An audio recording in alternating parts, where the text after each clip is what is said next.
Begin tonight with the long-awaited first news conference from President-elect Donald Trump since last summer.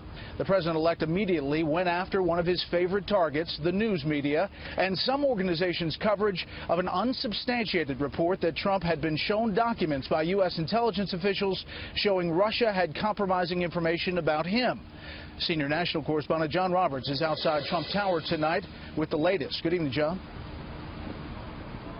Brett, good evening to you. And breaking news, a senior source inside the transition tells Fox News tonight that contrary to reports, the intelligence chiefs never handed Donald Trump a written summary of these unsubstantiated allegations that Russia was compiling information on Trump with which to blackmail him. It was allegedly given to him on Friday when he was briefed on Russian cyber spying. At his press conference today, Trump was on the warpath about those reports. To Donald Trump, it was merely another attempt by opponents to diminish his presidency. The release of a dossier of damaging, in some cases salacious allegations that were completely unverified. Disgraceful that the intelligence agencies allowed any information that turned out to be so false and fake. And that's something that Nazi Germany would have done and did do. The allegations had been quietly circulating for months among politicos and reporters. A senior transition source tells Fox News it was, quote, barely mentioned in passing by the intel chiefs on Friday, and that Trump saw the substance of the allegations later. It's all fake news. It's phony stuff. It didn't happen. And it was gotten by opponents of ours, as you know, because you reported it, and so did many of the other people. It was a group of opponents that got together, sick people. As Trump's team was searching for a way to battle back after its release, Trump was thrown a lifeline by Vladimir Putin, whose spokesman said the Kremlin never collected compromising information on Trump, calling the document an utter fabrication and nonsense. President Putin and Russia put out a statement today that this fake news was indeed fake news. They said it totally never happened. Now, somebody would say, oh, of course he's going to say that.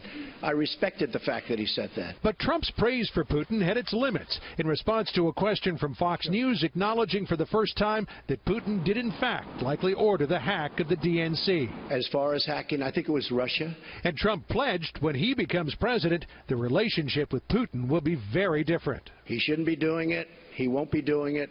Russia will have much greater respect for our country when I'm leading it than when other people have led it. But I won't be given a little reset button like Hillary. Here, press this piece of plastic. All the talk about Russia was a diversion from the original intent of the press conference to detail how Trump will unwind himself from his vast business empire.